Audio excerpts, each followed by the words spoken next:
All right, hello, and welcome back to Real Seekers. I'm your host, Dale, the Real Seeker, and we finished off part one, evaluating Michael J. Alter, the Jewish independent researcher who's looked at the historical scholarly consensus for Jesus' resurrection. And in one of his books, he's written a chapter on the Shroud of Turin. And obviously, I'm an expert on the Shroud, so I've been in conversation with Michael. He's a great guy, very helpful, very blunt and honest, which I respect.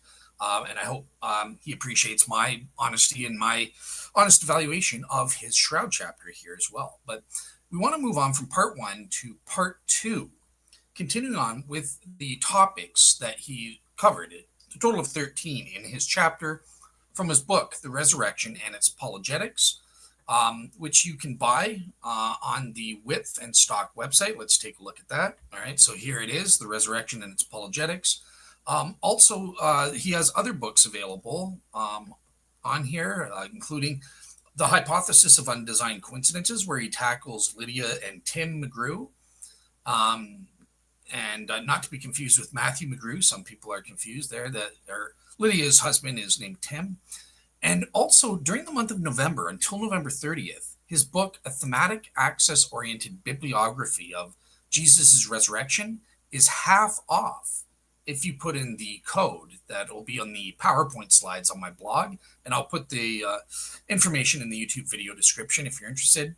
This was recommended and endorsed by Dr. Gary Habermas. That said, be aware this is it's being critical of Gary's minimal facts approach, specifically on the scholarly consensus criterion based on all of the books printed in English. So if you're interested in that, it's all available there for you. Again, this one being half off.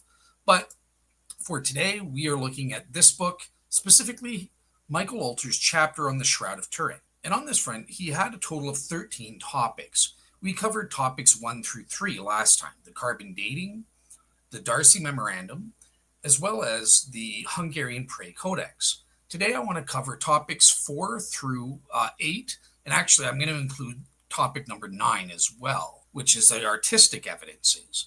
There you go, updated in a second. So topics 4 through 9. So number 4 is dealing with the textile evidence in ancient fabrics, the limestone dirt or dust particles, the shroud's bloodstains, the flowers and pollen. 8, the anatomy and various anatomical accuracies and inaccuracies. And finally, number 9, the artistic evidence. So let's get into the topics today, starting with number 4, the textile evidence. Now, Michael Alter claims, quote unquote, in the year 2000, fragments of a first century burial shroud were discovered in a tomb near Jerusalem, believed to have belonged to a Jewish high priest or member of the aristocracy. The researchers stated that the Turin shroud did not originate from Jesus-era Jerusalem.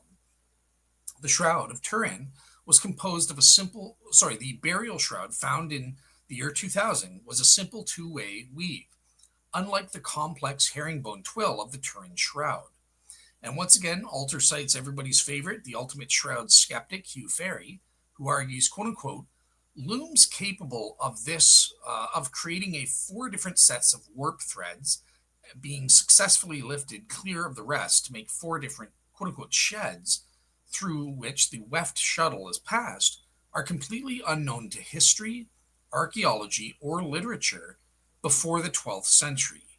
Ancient looms from the Middle East capable of wide or long pieces of material are known, but nothing with the crucial 4-bar lifting technology. So this was a Hugh Ferry argument based on these weaving defects from the type of loom used, proving that it could only be a medieval loom that created the Shroud of Turin. And we assessed this as well. So what's my assessment? So this is it. This is the 2-pronged argument on the textile evidence. It's a very short, non-detailed analysis from Alter.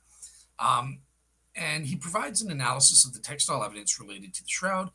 I would say it's not very balanced. It's all skeptical. There's no representation of the pro-shroud side or some of the defeaters that textile historians and experts have given to counter the shroud skeptics.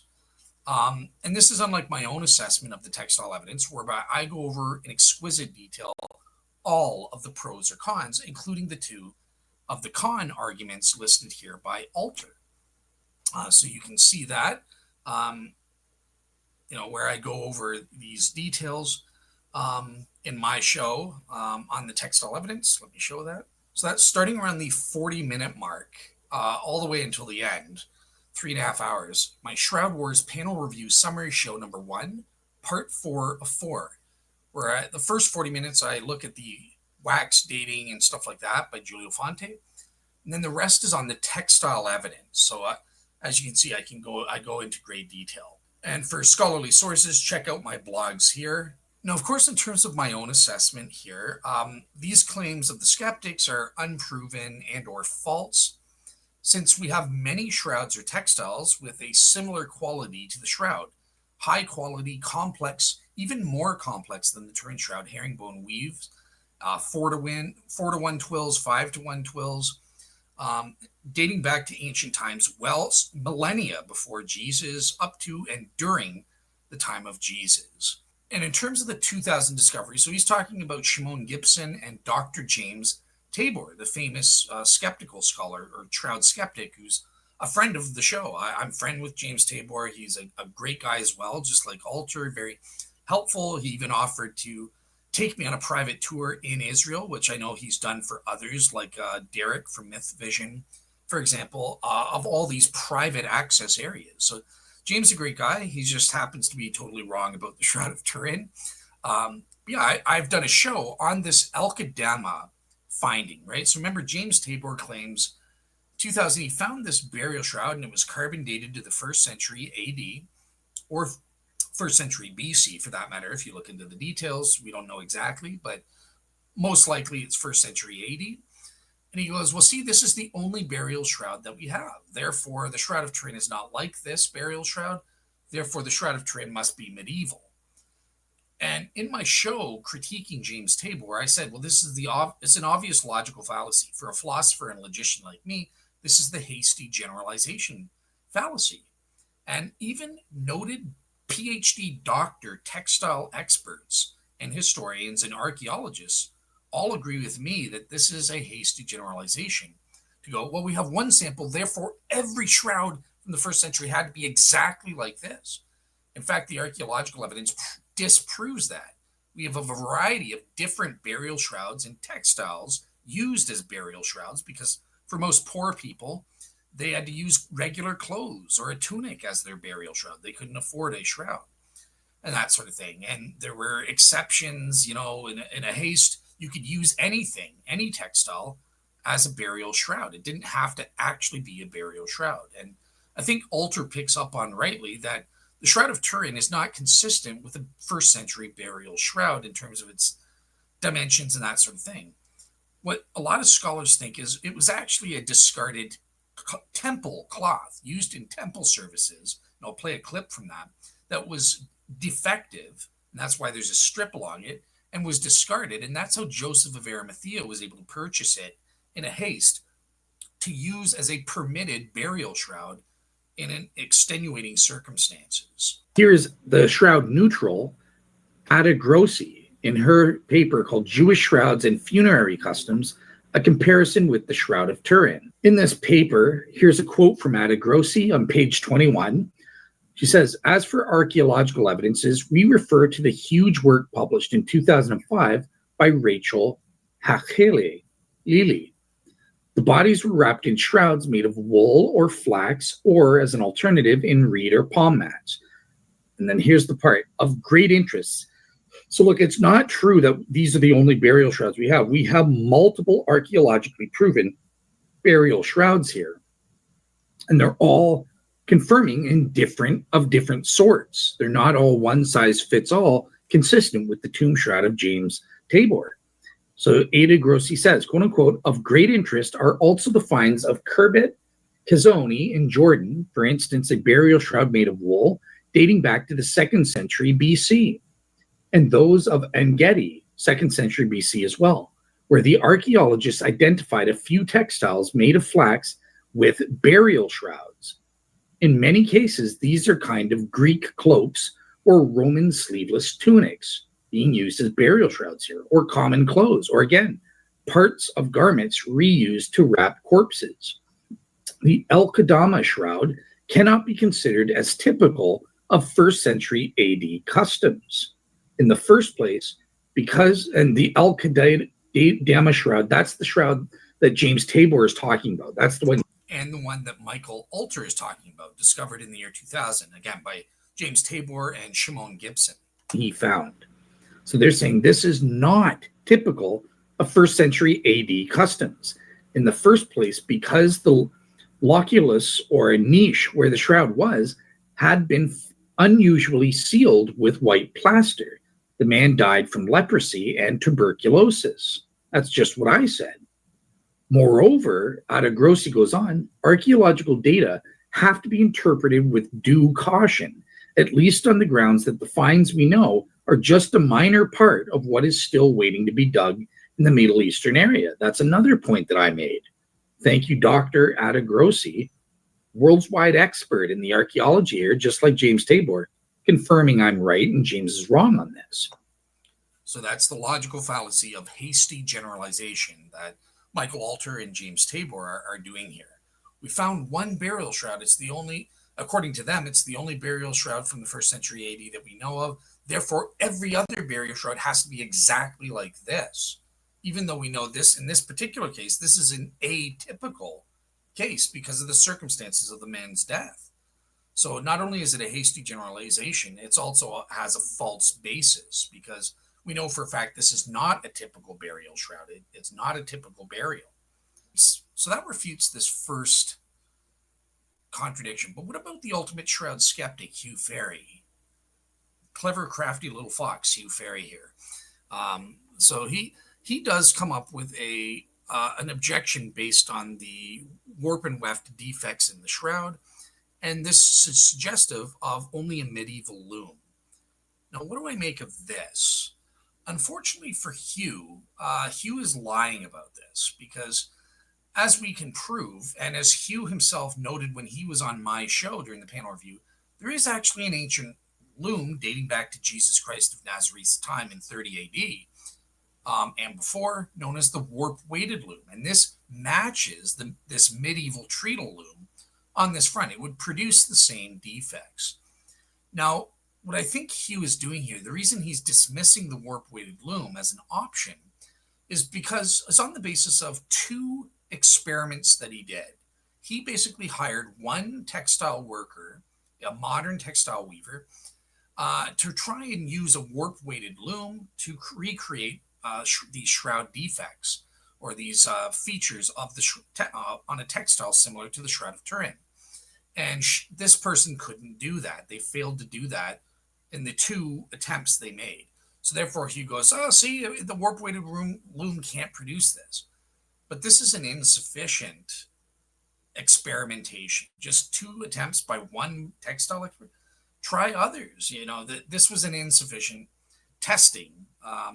The methodology is just flawed. The conclusion does not follow because, contrary to Hugh, we have ample proof that the shroud textile must be ancient. And I would just say, in terms of Hugh's experiments, we shouldn't dismiss it. He has experimental data, but I think we should be agnostic on it. We should be very cautious about concluding anything because maybe another textile weaver would have done better. They would have reproduced it. Maybe the skill level wasn't that great. Maybe if they tried just 3 or 4 times, they would have gotten it the fourth time. They needed practice to figure out how the ancients did things. Thirdly, there's a reason Hugh Ferry publishes this only on his blog site and not in a peer-reviewed textile journal, a credible journal. That's very interesting. Again, Hugh is not a textile expert here.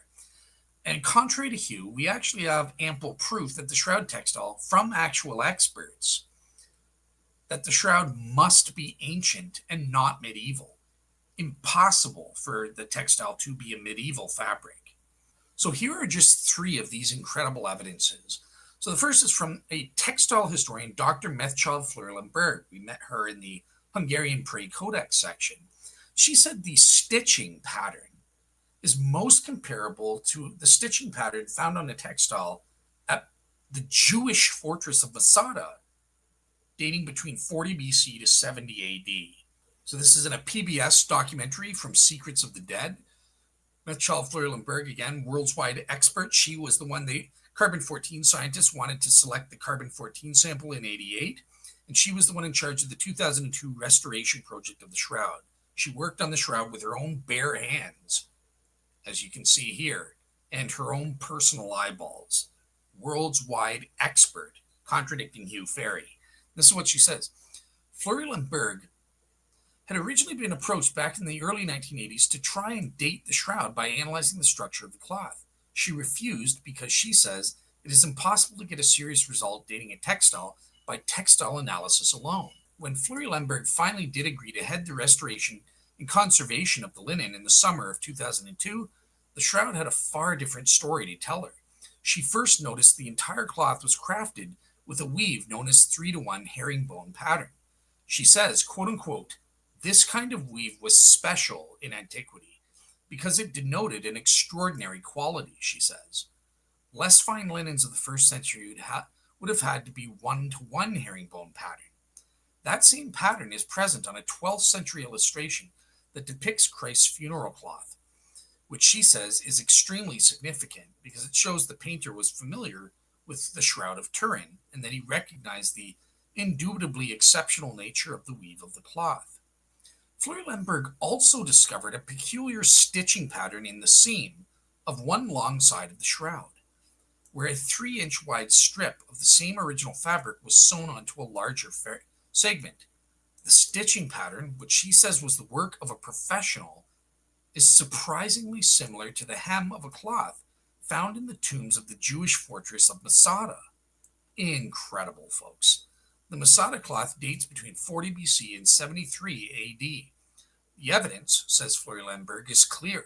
Quote unquote, Dr. Methchild Fleury-Limburg, textile historian here, says, quote unquote, the linen cloth of the Shroud of Turin does not display any weaving or sewing techniques which would speak against its origin as a high-quality product of the textile workers of the first century. Next, we have another worldwide textile expert, Dr. John Tyre from Manchester University, who studied the X radiographs of the Shroud of Turin. And let's see what he concluded. Dr. John Tyre here, who studied through X radiograph images, so scientifically proven fact here. And he studied, and I'll include his article, actually, I should show it to you guys.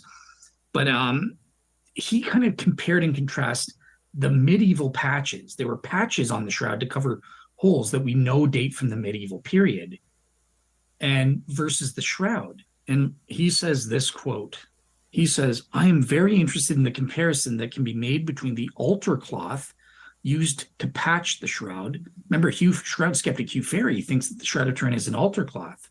Oops, looks like we have the altar cloth used to patch the shroud. Nothing like the Shroud of Turin. And he says, this altar cloth used to patch the shroud itself and the backing cloth. The altar cloth can be seen without shroud superimposed where the burn holes occur. The backing cloth can be seen without shroud or altar cloth superimposed where the patches do not extend to cover the holes. The altar cloth and the backing cloth are plain woven and are much better products than the Shroud of Turin. They seem to contain less weaving faults, whilst the shroud is a very poor product. By comparison, it is full of warp and weft weaving defects. That's going to be important for the Shroud Skeptic's case later on. But just pointing out, the Shroud Skeptic will agree with this, that there's these defects in the Shroud of Turin. And there are many mistakes in drawing in. The impression I am left with as a worldwide textile expert is that the cloth is a much cruder and probably much earlier fabric than the backing and patches. This, I think, lifts the shroud out of the Middle Ages more than anything I've seen about the textile to date. Whoa, this is incredible. And finally, there's another argument, very powerful. I got this thanks to Joe Marino for alerting me to this, but it's a textile expert, Pietro Vitelli, says that there's evident a lack of proper regulators on the loom that produced the Shroud of Turin. Thus, this proves The shroud must be ancient. It's a warp-weighted loom, not a treacle loom from the medieval period, which would have had the evidence of these regulators present on it.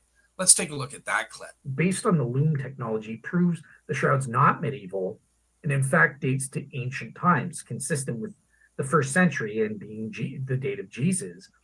And it's based on the Italian textile expert Pietro Vercelli, who concludes that the loom was without warp or weft regulators. There was no regulators on the loom used to create the Shroud of Turin. That's awesome. That proves it can't be medieval because all medieval looms, the treacle loom would have had these regulators. So look, he says, quote unquote, from the comparison of the various fabrics relating to the wrapping of the mummies with the shroud cloth, and from the elaboration of all the data collected, I can deduce, and I should maximize that the latter was certainly not built with a machine of such an advanced concept. In fact, the characteristics are not present previously listed. The recent publication of the book edited by Gian Maria Zaccone, quote unquote, The Two Faces of the Shroud, with the photographs of the reverse, allowed me, so this is Pietro Vercelli talking, the textile expert, to carefully observe the structure of this tissue and deduce the conclusion that follows. The shroud fabric was built on a very rudimentary loom and primitive, without any warp or weft regulators, and above all, without a single comb that embraces the entire height of the fabric. The certainty of the above can be obtained with a new visual examination of the shroud, which allows for the observation of the evolution of the textures with the fabric.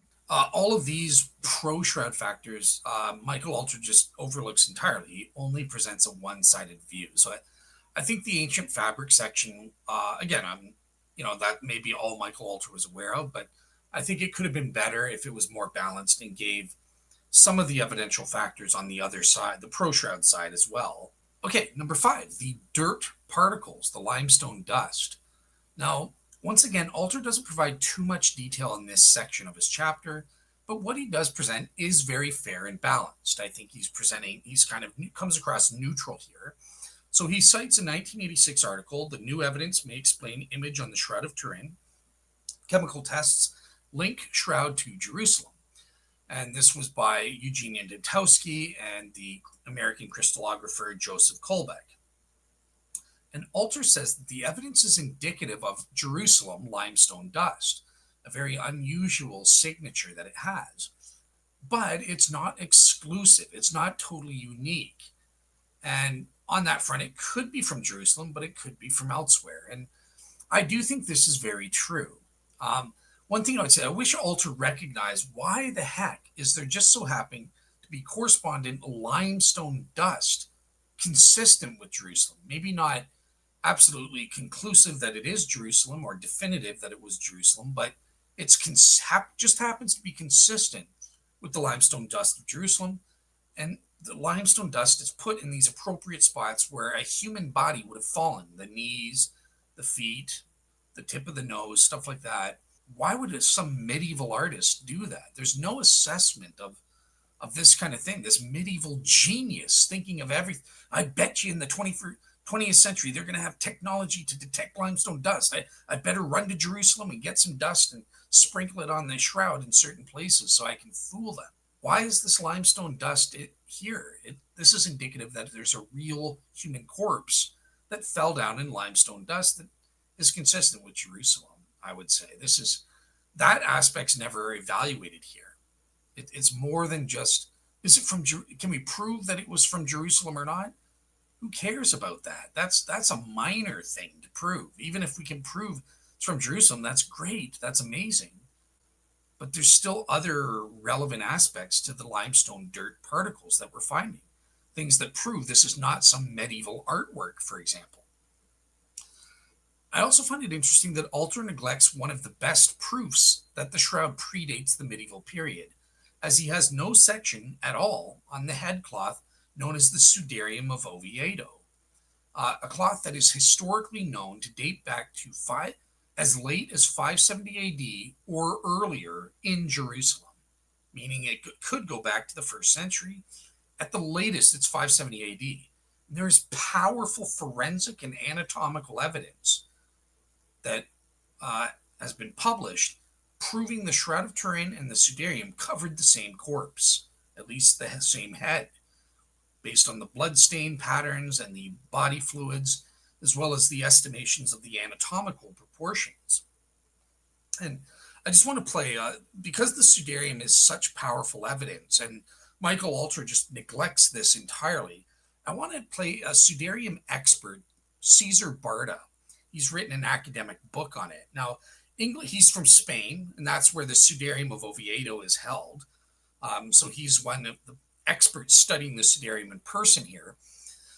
But his English is not the best. So I'm going to turn on the closed captionings, but also under the video YouTube description. So if you go to my YouTube video with Cesar Barta, go in the video description and click on the blog link.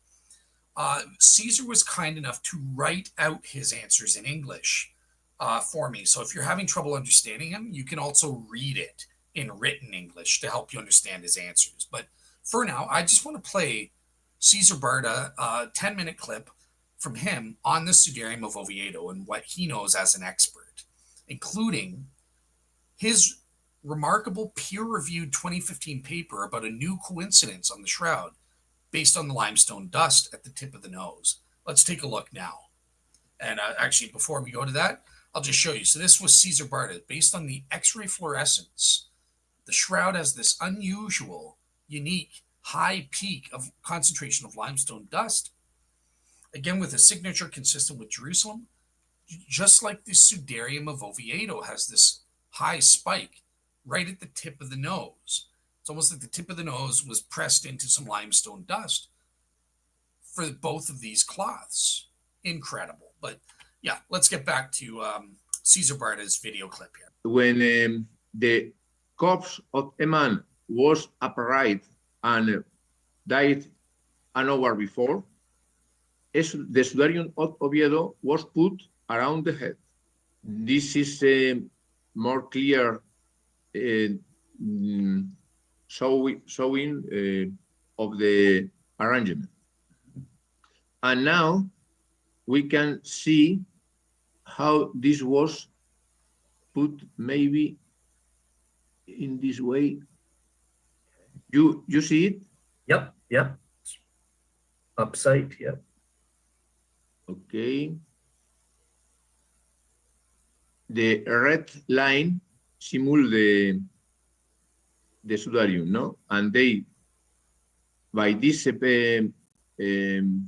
moving, we can understand where was the face and where was the nape.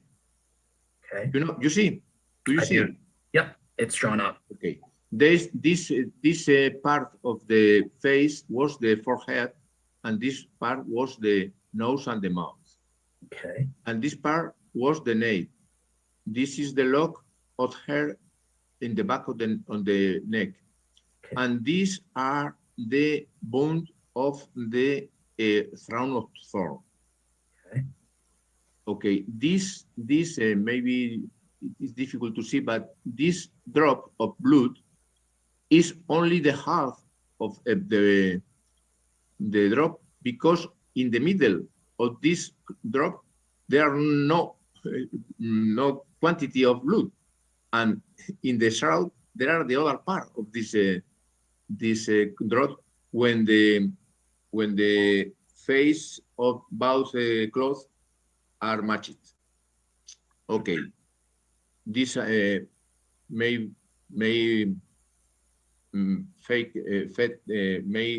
do easy to understand. Gotcha. Okay. Yeah. Okay. Then the Sudarium, when the corpse was upright,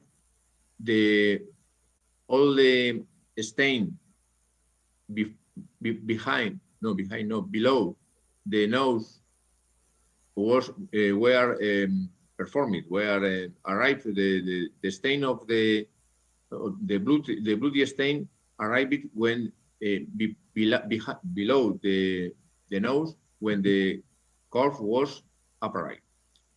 But after that, the corpse was put face down.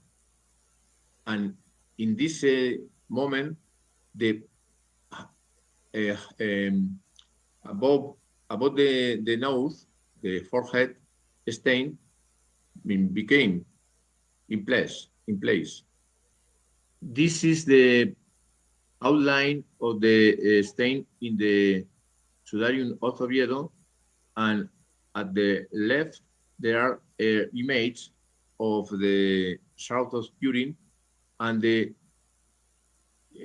clear is the whitest part are more or less the blood, the blood.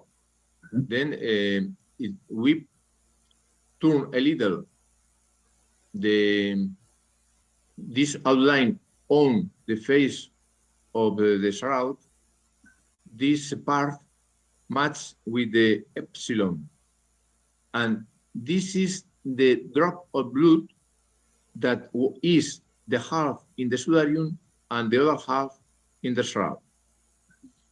And the eyebrows here correspond to this part, and the side of the nose is more or less the same. The quantity of blood around the nose and the mouth, mustache, and beard is present also in the Sudarium. Okay? This is a closer detail of the drop that is in the shroud, but without the middle of the drop. Only we have in the shroud, only we see around the drop, but not in the middle of the drop. And this drop is present in the Sudarium of Oviedo. And now, before mentioning the concentration of dust close to the tip of the nose.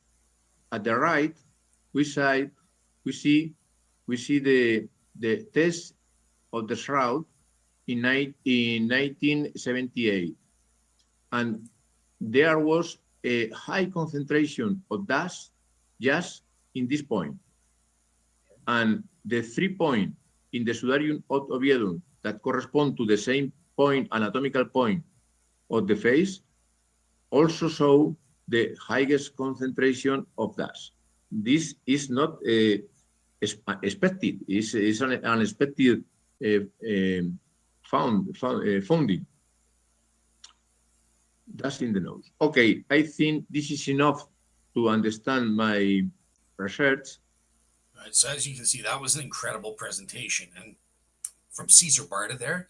Again, go to the description and go to the blog to find an Word document with his written answers. If you had trouble understanding his English, just due to the language barriers. But here's the picture of the limestone dust findings at the tip of the nose on the shroud man, the tip of the nose on the Sudarium of Oviedo.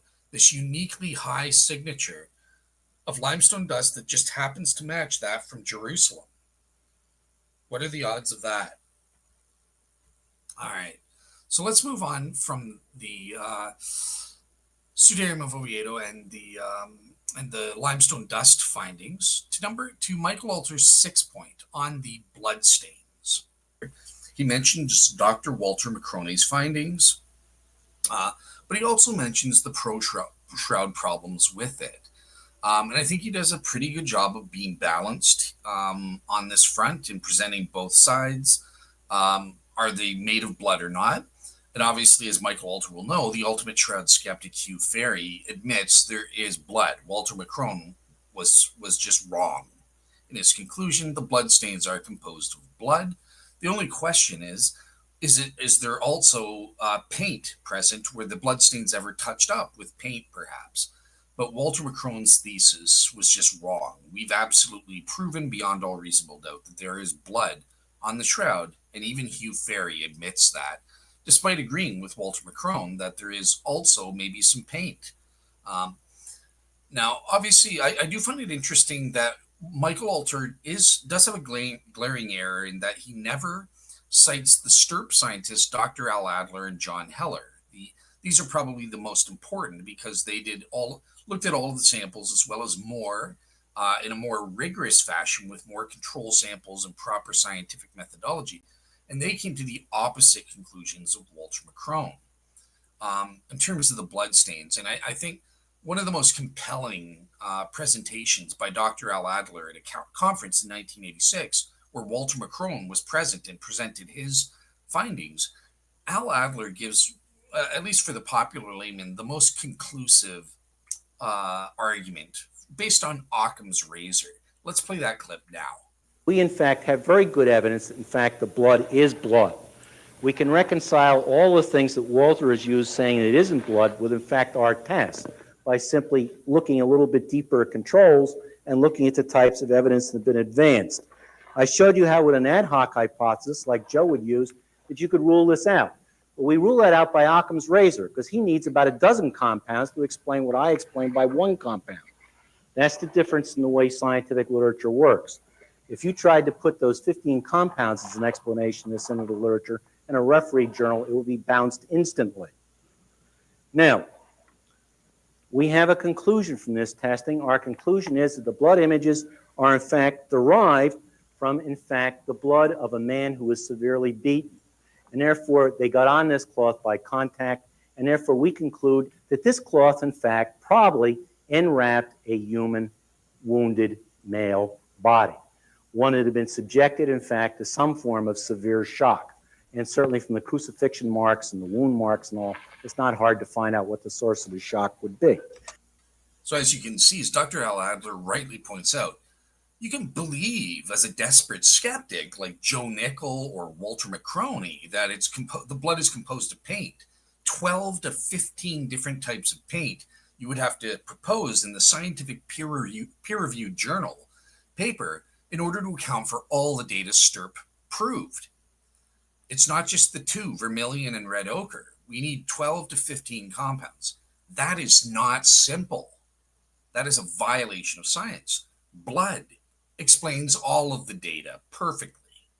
So blood would be published in a peer-reviewed journal. In fact, it was published.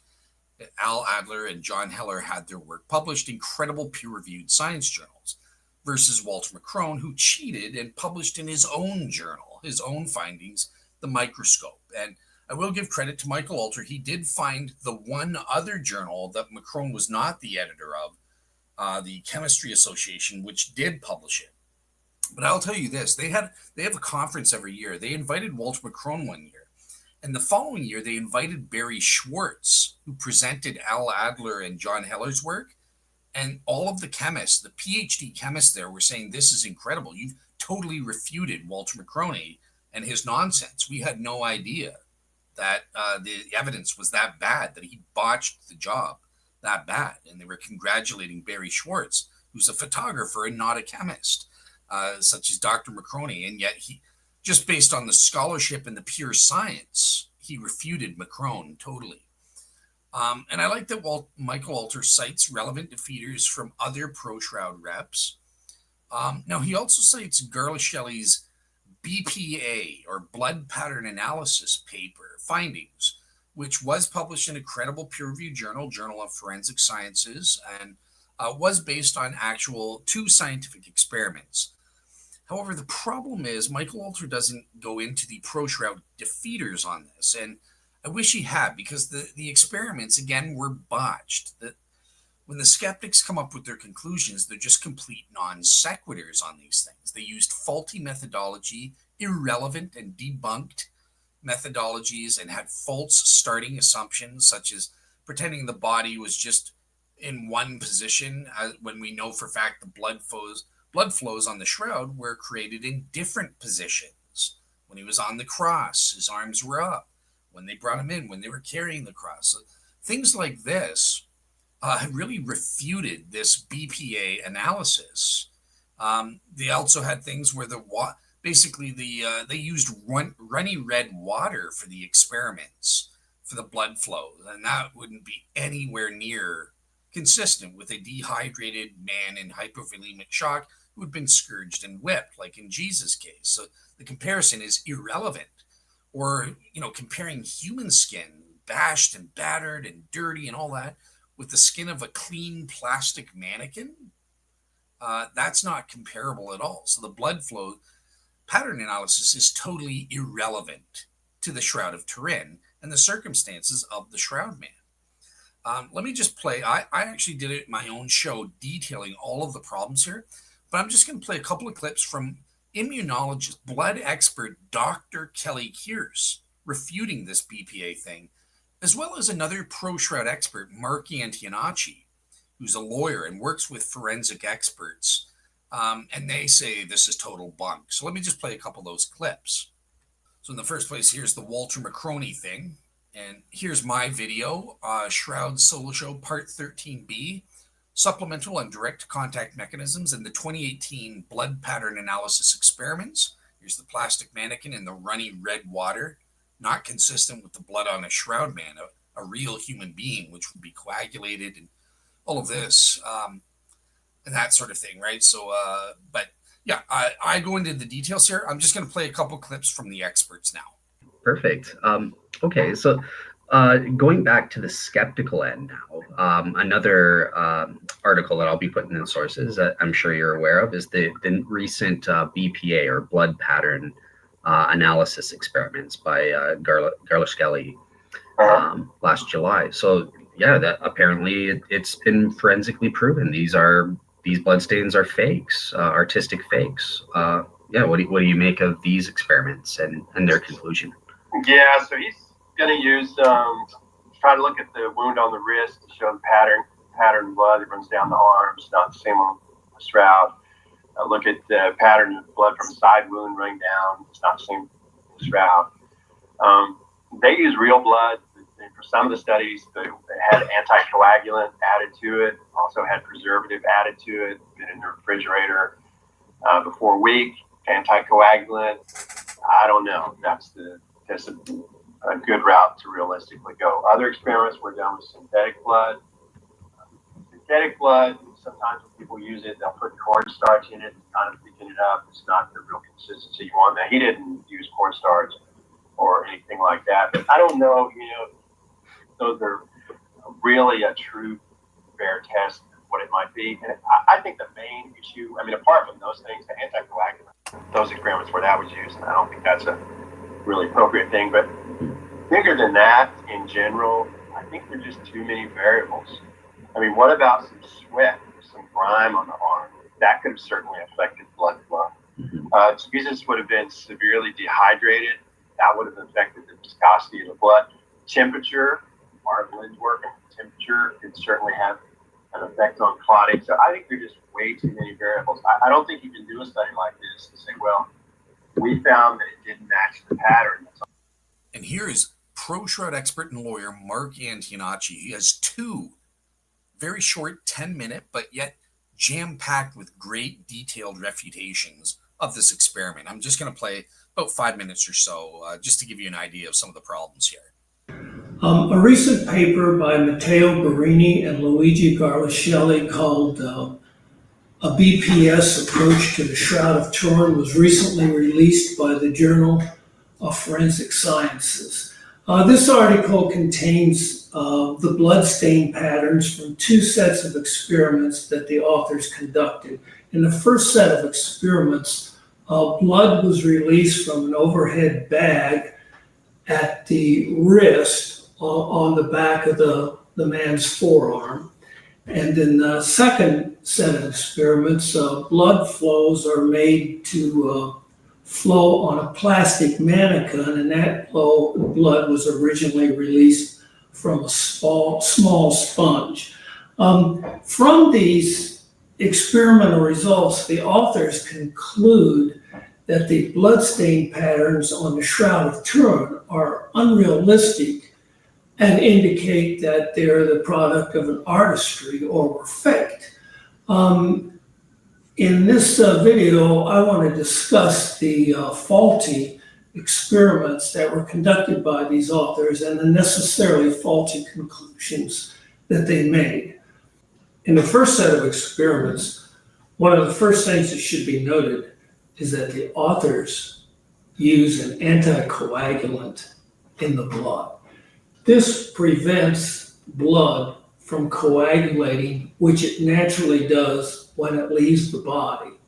When the authors use this thinner, it causes the blood to be thinner and runny. Physicist Paulo de Lazaro confirms this. Dr. Lazaro saw not only the illustrations of the paper, he saw the film that accompanied these experiments that were conducted 4 years ago. But he says he confirms not only that the blood is very thin, but that it's almost like colored water.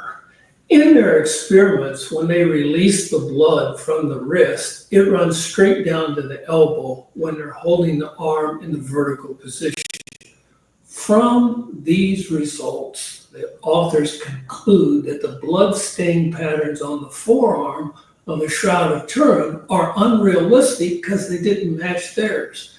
Well, this is silly, and I'll try to explain why. The blood stains on the Shroud of Turin have two generally parallel streams of blood that are about 10 degrees apart from each other, and they run from the wrist to the elbow, as you can hopefully see on this picture here. And they run in two parallel streams, and the arm is in a somewhat parallel angle, and a somewhat horizontal angle. It is not straight vertical. There's some horizontal axis to this. This is very realistic for a crucifixion victim. A crucifixion victim could not breathe when he hung from the cross. He could not exhale. In order to exhale and breathe, he had to push up from his nailed feet and raise himself up, and raised his trunk of the horizontal axis of the arm about 10 degrees. The blood stain patterns on the shroud are very realistic. On the man in the shroud, would have been thicker for a number of reasons. Number one, it would have had serum flowing in it. Serum is released when blood coagulates. This causes the blood to be thicker. Number two, the blood's going to flow slower because the arm is not in a straight vertical position. There's some horizontal angle to it. And in the second set of experiments, the authors again use blood. In this case, they use synthetic blood with an anticoagulant. And they had a very small sponge, and they soaked it in this uncoagulated blood.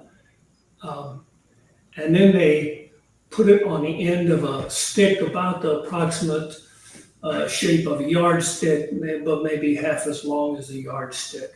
And they took this stick and they, instead of holding it upward, they applied it horizontally against a vertical plastic mannequin. And horizontally, when they pushed this sponge soaked in water, the thin blood splayed or spread out in three different directions from the mannequin's side into three different streams. Well, you don't need to be a scientist or a physician to understand this is not how a crucified corpse would have been stabbed, nor how he would have bled. When the man in the shroud was stabbed in the right side wound, it's a few inches below the heart. And a victim up on a cross is going to need an upward thrust of a spear to get up there.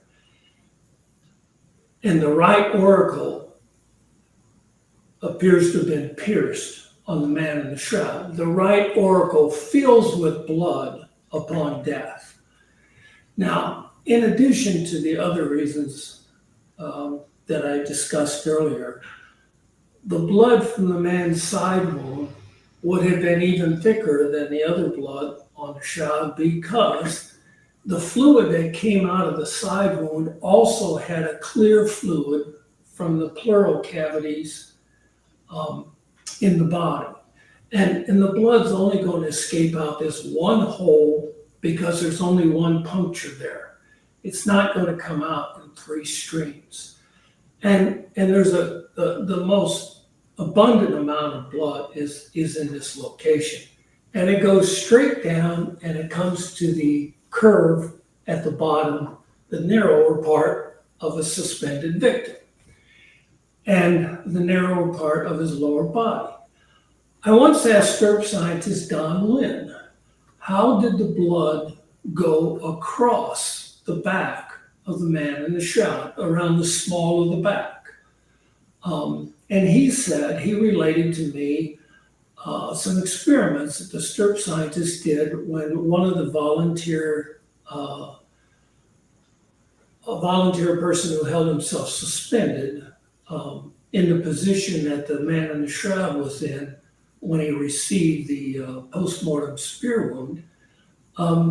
They poured water down his side, and the water flowed down the front and curved around the part of the body onto the lower back. Now, no one can say for sure what caused the blood to go across the back of the man in the shroud, but that experiment shows it is possible.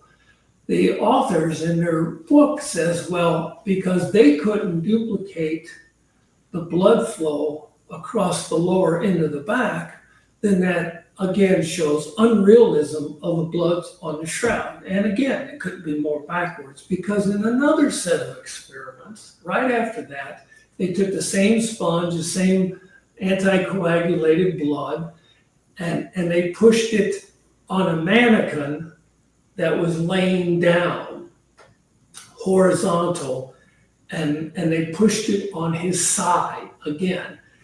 And that caused the blood to run vertically down the horizontal side, the rib cage, and it went around and it puddled in the middle of the back. The authors, I'm not sure they realize this, but they do demonstrate that blood can flow around horizontally, except it stops and puddles in the midline because the middle of the back is in contact with the underlying surface. If this had happened with the shroud, the man in the shroud, the blood could have kept going because the lower part of the back is not in contact with the floor. And remember, the body's in rigor mortis, so it would have held that arch that a suspended victim certainly would have been in. All right, so that's enough to refute these 2 skeptical objections from Walter McCrone and Luigi Garlascelli in 2018 from the BPA assessment. The bloodstains are perfectly natural of a real crucified corpse, and they are in fact blood, not paint, in terms of their composition. And there's ample absolute proof on that front. So let's move on. Flowers and pollen is Michael Alter's next thing. And on this, Alter provides a very decent summary of the findings on this front. But I would say, again, here he's very neutral and just kind of provides a summary. But I found he didn't really get into a lot of the relevant details or the more recent details. With one exception, I think he did a great job covering Max Fry's older findings from 1973 or 1978, in the 1970s. I think 1973 is when he did his work there. And he covers Max Fry's work pretty adequately and thoroughly, listing 5 objections from, you guessed it, Hugh Ferry, the ultimate Shroud skeptic.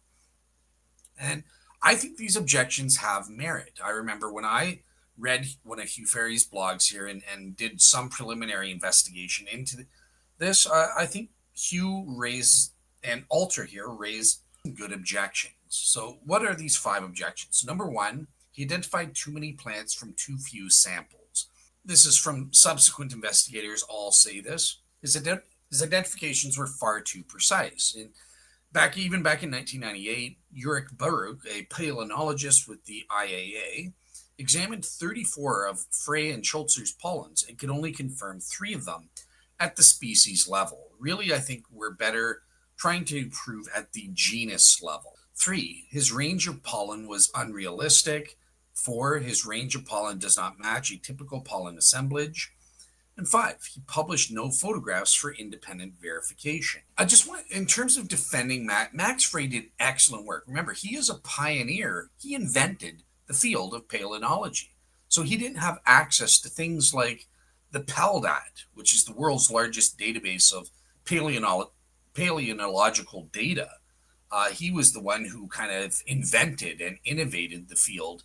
And therefore, yeah, he didn't have access to what later experts in the field did in terms of the knowledge. So he did amazing work, but there were still problems with it and errors in it. And I think even on the pro-shroud side, we just have to be honest about that. Regardless of that, though, I do see that Michael Alter is aware of later work, including peer-reviewed studies in 2016 of people like Marcia Boy, who talk about some of the findings on the genus level, again, being consistent with Jerusalem, and some of the amazing findings there, but he doesn't go into any of the details.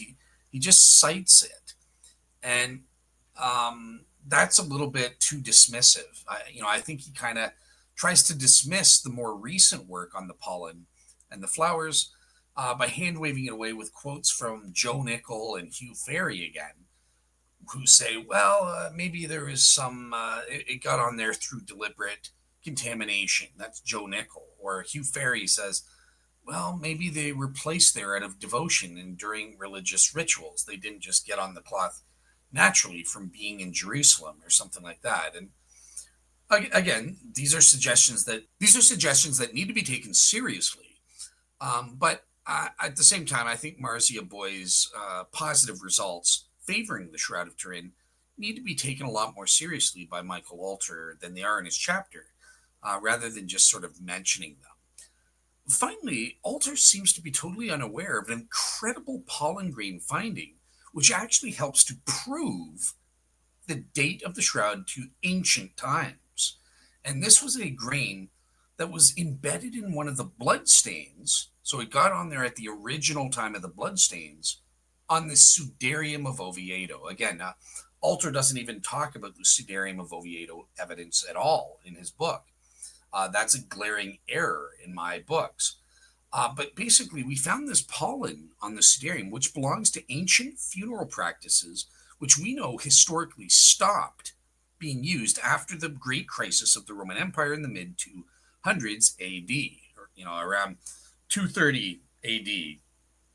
And that sort of thing. I think Caracalla was the last emperor of classical antiquity proper before we started getting into this great crisis. And the funeral practices changed. But before that, in ancient times, in Jesus' day, we had things like Pliny the Elder telling us about using certain ointments and certain things for funeral practices that would involve these pollens. And that supports the Shroud of Turin being ancient, because if the shroud has been forensically linked to the Sudarium, and we know for a fact the Sudarium got this pollen embedded in the bloodstains at the time, so it wasn't later contamination, this means the Sudarium is ancient, and that also means the shroud must be ancient.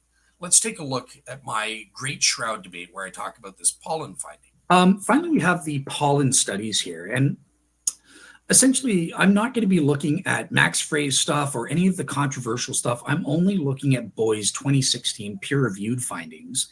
And he found that there was this genus, right? I'm not going for species and that sort of thing, but there is this specific type of pollen entrenched in a bloodstain, meaning that pollen grain got on there at the time the blood was being put on the cloth. It wasn't later contamination. And this is consistent with certain plants used for raisins, gum, and oil used in ancient burial rituals mentioned in Pliny the Elder and some other Roman historians there. Now, here's the key part about this in terms of dating. Because these particular botanical products stopped being used in funeral rituals during the Great Crisis of the Roman Empire, which is in the 3rd century, around 220 to 280, thereabouts, and stuff like that. So therefore, we can date the Sudarium to 200s AD or earlier. And guess what? Because we forensically linked the shroud to the sudarium, that means the shroud is 200 AD or earlier. So that's where this study is relevant. All right, so that's it that I wanted to say on the pollen. Moving on, number 8, the anatomy. Michael Alter has a section on the various anatomical accuracies and inaccuracies. And again, I found this section of his chapter to be very balanced and very fair in presenting both sides of the argument. And it seems he comes out to a neutral or agnostic position, which I think is a warranted position to have. Now, one thing, so he mentions Mark Antionacci, who we quoted from before in his books, Resurrection of the Shroud, where he cites 24 worldwide medical experts, some of whom, like Gilbert Lavoie, I've had on my show and interviewed. I've interviewed at least several of these medical experts, all attesting to how perfect and anatomically amazingly accurate the Shroud Man is. Couldn't be an artistic fake, according to these forensic, anatomical, and medical experts. So credit to Alter for mentioning this. However, he also mentions something that's true, that there is certain anatomical inaccuracies that need to be accounted for as well. And he gives some specifics there. He also cites the ultimate shroud skeptic, Hugh Ferry, who in this context is actually refuting other skeptics claiming this or that about the inaccuracies on the shroud. And he's actually saying, well, hold on there. Actually, the pro-shroud side can't be disproven that easily. What you're saying is not necessarily proven true and stuff like that. So that he goes over various things, the height, a whole bunch of stuff. I don't want to get into all those details and stuff like that, but I just want to say the main problem here that I want Michael, I want you to be aware of. He says call him Mike, so he's very friendly. So Mike, what I want you to be aware of is the problem with these supposed anatomical inaccuracies is there's just too many unknown variables that may account for them. So, for example, what are the photo conditions? Which photos are you basing your conclusions on? Because there's differences in the 1898 versus 1931 versus the Barry Schwartz photos, and that's due to photo conditions, nothing to do with the Shroud Man or the shroud. What about the treatment of the shroud as a cloth over the centuries? Has it been stretched out? And in fact, it has been, and textile experts say we can't know the precise dimensions of the cloth because of the treatment of it over the centuries. Has it been rolled up? What has happened to it, and how has that distorted what we see on the shroud in terms of the images? What about the position of the body in the cloth at the moment of image formation? As in the anatomical section, Michael Alter rightly points out that when we get to certain details, while the medical experts all have this consensus opinion that it is a real human corpse, impossible for a medieval artist to draw anything like that with that kind of accuracy, they also admit that there are differences, right? Frederick T. Zuggaby versus Bob Buckland or Robert Buckland. They had certain differences on certain things like the position of the feet or sort of secondary precise details like that. The medical experts did have some minor disagreements with each other. So Michael Alter is correct to point that out. Basically, it proves, look, there are some unknowns. What exactly was the position of the body? What was exactly the position of the cloth? Was it a cloth collapse hypothesis, or as nuclear engineer Bob Rucker argues, that's impossible? No, it wasn't, but it was slightly flattened out at the moment of image formation. Or was the cloth tightly wrapped around? Some people like Giulio Fonte think it was just tightly wrapped around or something like that, for example. What was the image formation mechanism? How were the images formed? That's a great big unknown. And that, depending on what mechanism was used, that could account for why we have these seeming inaccuracies. And also, what were the methods used to measure these supposed inaccuracies? There are flaws in how the skeptics are calculating. This is why there's differences in the height and stuff like that from skeptics. Or, some people measure the leg bone and say that proves that the Shroud Man's head is too big. Like, even the ultimate shroud skeptic Hugh Ferry, and Michael Alter quotes Hugh saying, what? That's nonsense. That can't prove anything. That method is horse trash. Throw that in the garbage, skeptic. And I've refuted similar methodologies from people like Egyptologist and Christian David Falk, who did a similar technique trying to argue that the face was too much, and so on and so forth. So that's my general response here. And I just want to play a clip of Barry Schwartz responding to this objection, where he goes over some of these problems with making the argument from anatomical inaccuracies from the shroud. It's really the anatomical accuracies which prove it must be a real human corpse.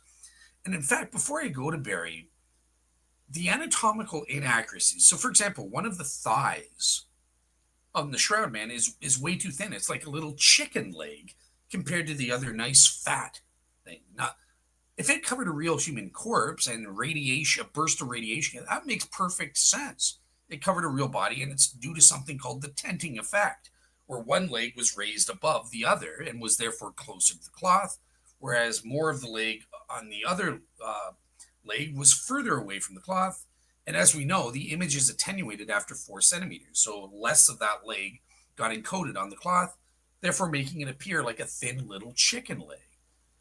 That only makes sense if you have a real 3-dimensional corpse with 3-dimensional legs. But why would a medieval artist, a genius, someone so brilliant he knows how to fool 20th and 21st century medical and forensic experts into thinking he can create a human, draw something that is based on a real human corpse being wrapped in a shroud? But he makes this obvious error of drawing one of Jesus' legs as a chicken leg? That's just ridiculous. And clearly, it's not like this guy had in mind, I want to fool 20th century scientists, so I'm going to draw this pretending that there is a beam of radiation or light or something like that encoding the images, and stopped only after 4 centimeters. So therefore, this leg I have to portray as a chicken leg, and the other one has to be fatter because that was closer to the cloth. The medieval artist wasn't doing this. So some of these anatomical inaccuracies actually prove the shroud is not a medieval artistic fake. So you've got to be careful here as a skeptic, I would say. But let's have Barry Schwartz respond to this objection in general, where he raises the issue of all these non-evidenced assumptions skeptics have to make. Okay, I heard what you're saying, but many shroud skeptics have brought up to me, yeah, but there's so many anatomical inaccuracies, and it's, I think one person compared it to a gibbon, which is ridiculous. But they point to things like, even Stirp found that there are some anatomical inaccuracies, like absolutely long elongated fingers, or there's no belly button. And you know what though? Those elongated fingers, if you look at it and do the measurements, and there's a paper that was done called an anthropometric study of the shroud. And I'll just, to Michael Walter's credit, he does, in his chapter, he cites that study, so he's aware of this. That took the tables used by anthropologists to identify different geographical sources of human beings on the planet, determined based on those measurements that the man of the shroud was a Semitic male. What a surprise. I mean, I looked at it and looked like my grandfather, so I pretty much knew it was a Semitic male the first time I saw a photograph of the shroud. Mm-hmm. But the evidence supports that. The scientific evidence supports that. So why do we have some discrepancies? Well, first of all, let me point out the shroud is a woven piece of cloth that can change its shape and dimensions simply by the relative humidity in which it's stored by as much as a few centimeters. It's also easily stretched in either direction or in any direction because of the kind of weave that it is. So distortions, look, this isn't a photographic or a digital photograph that captures exactly what's in front of it. We don't know the mechanism that captured this image. And so we don't know, for that matter, when the cloth is unrolled, which they kept it rolled for centuries, they would unroll it and smooth it out and stretch it out and fasten it to a display table. Well, we found when we were doing that we used magnets to hold in place on our steel table. When we smoothed it out and stretched it, we had to be very careful not to stretch it and distort the image. So which photographs are we looking at? The 1931 photographs, the 1898 photographs, or the 1978 photographs? You'll find discrepancies between those three because of the way the shroud was laid out and stretched out to be smoothed out so that it could be photographed. So again, we're dealing with the limitations that we have of something being on a substrate that isn't a solid. It's not like it's on a piece of wood that doesn't change much. This is a piece of cloth. So some of these discrepancies creep in. The other thing is this: we're not absolutely certain, to a scientific certainty, exactly how that cloth wrapped that body. We have a pretty good idea. And so there's possibilities even there for errors to creep in. But the claim that, oh, because the fingers seem a little long or the face seems a little narrow, that proves it's a fake, that's ludicrous in my opinion. For one thing, without getting too technical, when they manufactured a cloth in the ancient method, each hank of yarn was bleached individually and then put on the loom and woven into the cloth. You can look with the transmitted light photos I made with light coming through the shroud. You can see every band running through that cloth of each batch of yarn. And many of these artifacts come from the fact that each band took up the image slightly differently than the adjacent band. If you look at the face, and if you get an image of the face up on the screen, you can see bands running down on the perimeter of each cheekbone. And that band runs the entire length of the shroud, and the image is more faint in that band so that you don't really see much of the face, giving the impression that the face is narrow, but it's not. The data is there. Depends on which photographs you're using and how manipulated those photographs are, whether or not you're going to see what's there or what's been manipulated to be there. So that's worldwide expert photographer, STIRP photographer Barry Schwartz himself confirming. So, yeah, I think that deal. That's sort of my answer in a nutshell to the anatomy. All of these things have been explained or are explainable on the basis of an unknown, where skeptics are making a false assumption or, at very least, an unprovable assumption. And if you have a different assumption, it totally solves the issue. Finally, number 9, this is the last one for part 2, artistic evidence. So Michael Alter quotes another skeptic, O'Neill, as follows, quote unquote, "The man depicted on the shroud strikes many people as being Jesus because it looks like Jesus. That's because it looks like traditional representations of Jesus that have dominated Western art for centuries. But a closer examination of the face on the shroud image shows that it does not look like the traditional Western artistic depiction of Jesus, but it actually looks exactly like the 13th and early 14th century depictions of Jesus. The hair flows in slightly stylized locks, and the beard in a fashionably forked position, which was the style of the medieval times." Alter finally ends off, quote unquote, "This is not just a traditional depiction of Jesus, it's a traditional late medieval depiction of him, exact down to every detail of the iconography of the time." This is page 141, and my apologies, I forgot to cite the page numbers for the other ones there. But again, yeah, buy if you want to buy his book, his Shroud chapter will be there, and you can get the page numbers there. Also, Alter argues in this section that the ancient Jews had the short Greco-Roman style of hair and beards in Jesus' day, nothing like what we see with the Shroud of Turin. So this is his short section on the artistic evidence. What are the responses to it?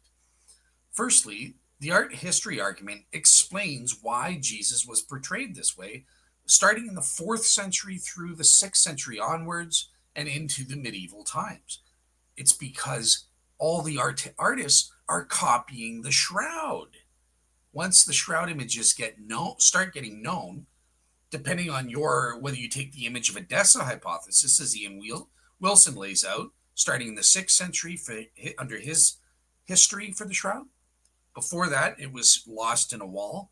Or Jack Marquardt has an alternative theory, and to Michael Alter's credit, he is aware of Jack Marquardt and quotes from one of Marquardt's papers, a great paper as well.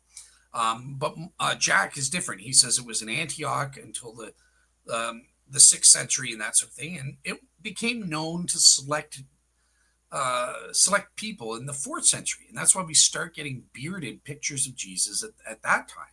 Now, the point here is that Alter and the skeptics are begging the question. They're assuming the shroud copied these artistic images, when the evidence is equally probable or equally explained. It has the same explanatory scope at the very least, and I would argue has better explanatory power if the artistic images from the centuries are copying the shroud, because the shroud would have been seen as the, made with not made with human hands images, authoritative. This is made by God in the flesh. This is Jesus Christ our Lord. So therefore, okay, this artist, I'm going to copy this feature. I'm going to copy this. And that's why there are slight differences in the paintings. Not any one painting has all these unique shroud Vinian markings or other types. Vinian markings actually isn't a good argument, but things like that, things that are indicative of the shroud. But the Shroud of Turin is one object that contains all of these interesting things that appear on not just the paintings, but also certain coins. Giulio Fonte is calculated on the gold solidus coins from 692 AD. The first time Jesus' face was ever depicted on a coin perfectly matches the Shroud of Turin, which is statistically impossible in terms of the bloodstains and the crown of thorn wounds on Jesus's bruised and swollen face. Incredible. About the Byzantine Empire, we can return here, Constantinople. We have a numismatic evidence that the shroud was seen there. We can begin with the Emperor Justinian II, who in the 7th century coined the first coin representing Jesus Christ. Here we see the inscription Jesus Christ, Kings of Kings, and this face is very similar to that of the shroud. I have made a comparison here. Here we see other coins of other emperors who reproduce the face of the shroud. And here is a comparison between the face of Christ on the shroud and the face of Christ on the gold solidus of Justinian II. Here is the superimposition of the two images, and here we see many congruence points that are listed here. I have not the time to enter in the details, but a statistical analysis showed that the engraver who coined this coin had only 7 chances of 1 billion possibilities. So this demonstrates that the engraver surely saw the Holy Shroud to copy this face. Said to bear a mysterious imprint of Christ not made by human hands. And I believe that he would have entrusted his coin engraver with the responsibility of actually engraving as an accurate likeness as he can, and which was very fortunate for us because the engraver copied the lines that appear on the image as carefully as he possibly could. And bearing in mind he's working with a coin no bigger than a centimeter in diameter, was actually able to replicate the image, and it is startling. And when you hold up the coin image next to an image of the shroud, you see some phenomenal similarities, which could not be coincidental. I actually have 2 of these bronze Wallaces in my collection now. Both of them are equally fascinating. That's the famous one. I hope if I zoom in and go in on that, hopefully you might just be able to catch the detail. Yeah. I'm going to bring up a tab here too. I can probably find a zoom in. I can show. Oh yeah. Oh, that's good. All right. And then I also have this one as well, which is fabulous in its own a different way. This was struck about 50 years later. Now again, I don't know how much detail you're able to see on that. Okay, I'm hoping you might be able to see some of it. And this one is incredible because, I mean, for example, it also contains a band around the throat, a horizontal band around the throat. And the artist, the coin engraver, has carefully replicated that as carefully as he could, and it corresponds perfectly with a band that we see around the face of the man on the shroud. Now that's, I just think that the chances of somebody doing that are just ridiculous, unless he was actually looking at something and modeling it. The fact that on both of these bronze phalluses, the eyes on the coin appear to be closed in exactly the same way as they appear on the Shroud of Turin. Even the positioning of the hair, slightly sort of two strands of hair. Oh, sorry. I was just gonna say, I think I can bring up the bronze one now. If I can good. share screen on this tab. I had it in a slide here. So this, if that shows up, is that showing up? Yes, there we are. Well, that's good. This is the bronze one, or that's the first one you showed, right? That's the first one. Yes, that's the Emperor John Damascus's first coin in 969 AD. So this is within 20 years of the image of Edessa coming to Constantinople. So here we have a coin that was actually struck in Constantinople, bearing the face of Christ. And I'm absolutely convinced that that the emperor would have wanted the most accurate likeness he could. And so the coin engraver has copied the lines that appear on the mandilion as closely as possible, I think, to create this image. And you can actually see, and that's a great, and thank you for putting that up on the screen, because you can actually see there so many details. You can see at the bottom of the screen, you can see the two strands of hair that are going off in a parallel, exactly replicating the image that we see on the face of the shroud. You see this unusual cross shape, which has been sort of created from the eyebrows and the nose, again, exactly as we see on the shroud. Even the moustache, which is slightly sloping down to the left, you get to see that as well. The fact that the eyes appear to be closed as well. Again, this is all absolutely, for me, quite compelling evidence. I would struggle to suggest that somebody could have just replicated that by chance. Yeah, my first thing to the first argument is your Alter is quoting O'Neill, and O'Neill is just biased. He's begging the question. For all we know, we can say, yeah, the images all look like the shroud, because the shroud didn't copy them. They all copied the shroud. The shroud was the inspiration for this Pantocrator style image of Jesus and this long beard, long hair. And that's why it broke out in these centuries. The second thing, medieval art historians all disagree that the shroud is a medieval artwork. Look for someone with an actual PhD in medieval art history, such as, let me quote, forget Christians, you can't trust them. How about a non-religious agnostic, PhD doctor, Thomas de Wesselo, a PhD in medieval art history? Does he agree with Michael Alter that the shroud is just absolutely typical of medieval, how does he phrase it? It's exact down to every detail of the iconography of the time. Is that true? Not according to Dr. Thomas de Wesselo, whose specialization is in medieval art history. Let's listen to him now. But I think that the glib dismissal of the shroud as a medieval fake is just not clever. It's an evasion, not an explanation. It seems like a modern rational attitude to have, but it's not. As an art historian, I study imagery from the 13th and 14th century, like the picture you see on the right.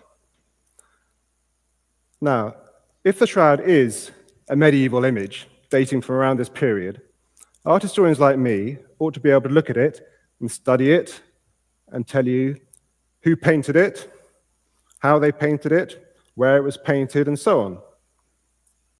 But we can't.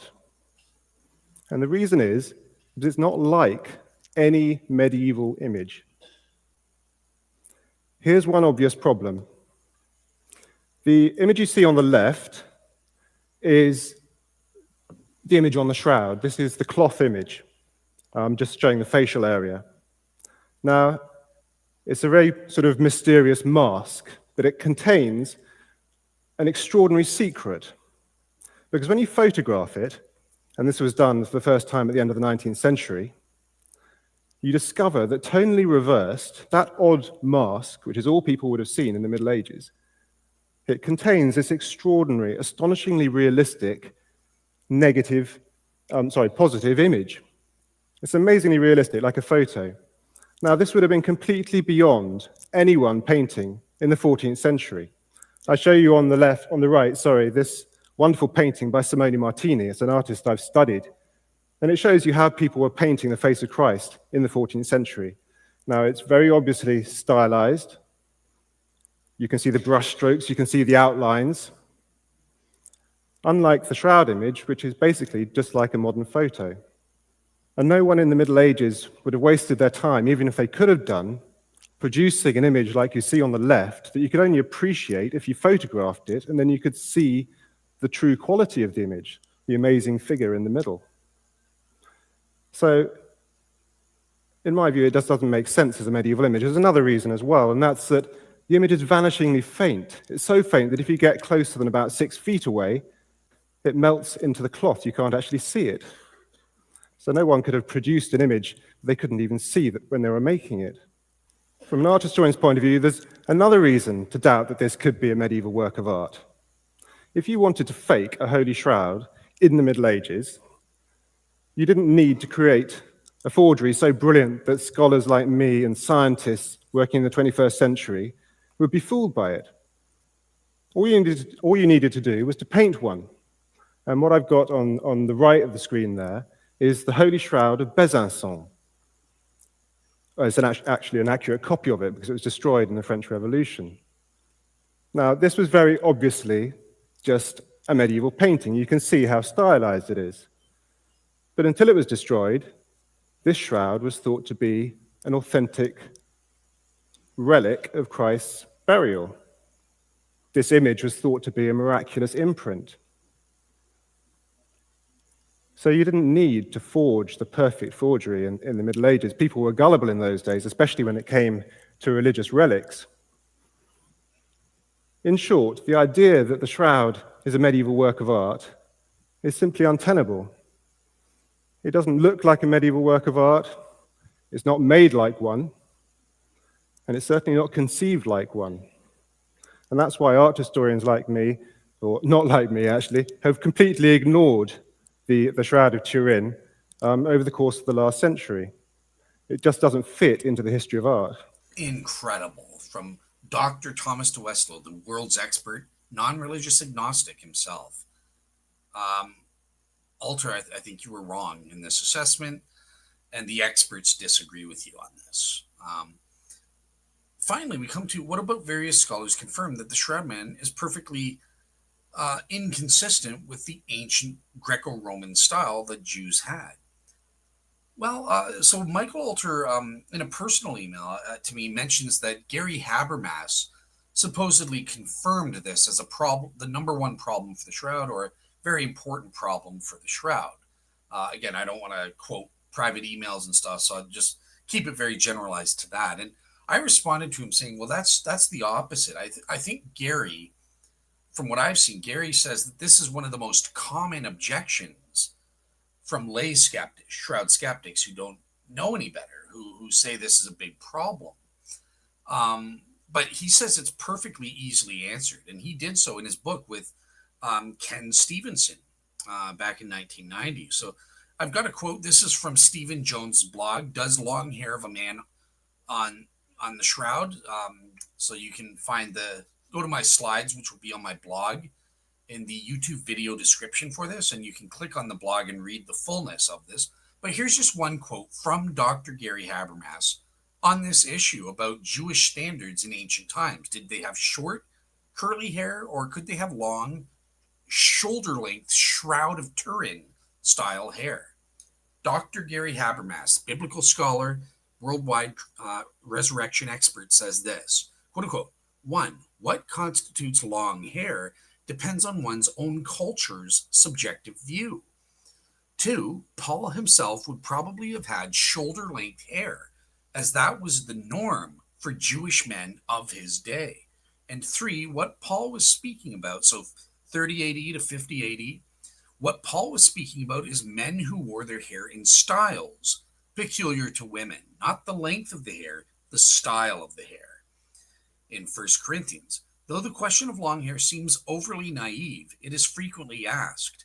Our concept of what is meant by long hair is usually affected by our own views of what constitutes long hair. But in ancient times, like for Paul, he was speaking of effeminate men who wore their hair in styles peculiar to women. Paul himself would probably have worn shoulder-length hair, just like the Shroud Man on the Shroud of Turin, in keeping with the hairstyle of other Orthodox Jews of his day. Incredible.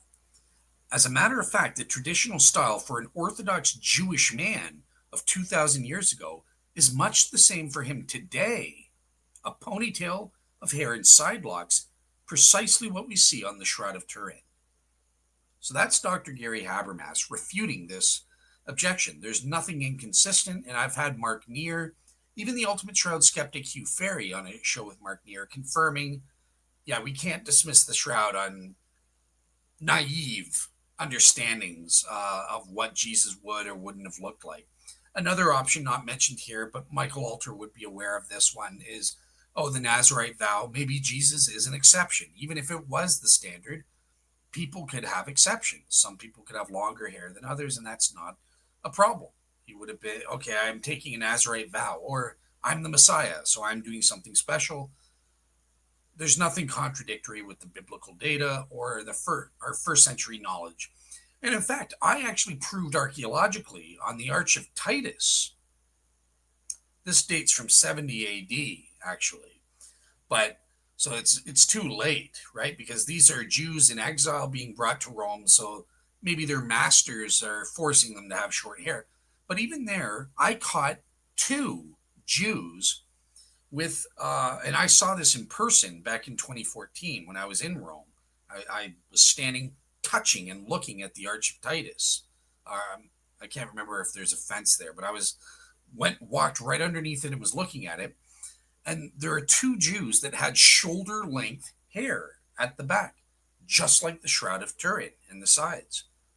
Incredible. So yeah, there's nothing, the artistic evidence proves the authenticity of the Shroud, and it doesn't disprove it. And in fact, the Shroud's authenticity helps to explain why did all of a sudden in the 6th century, everyone just started portraying this universal image of the traditional Jesus Christ.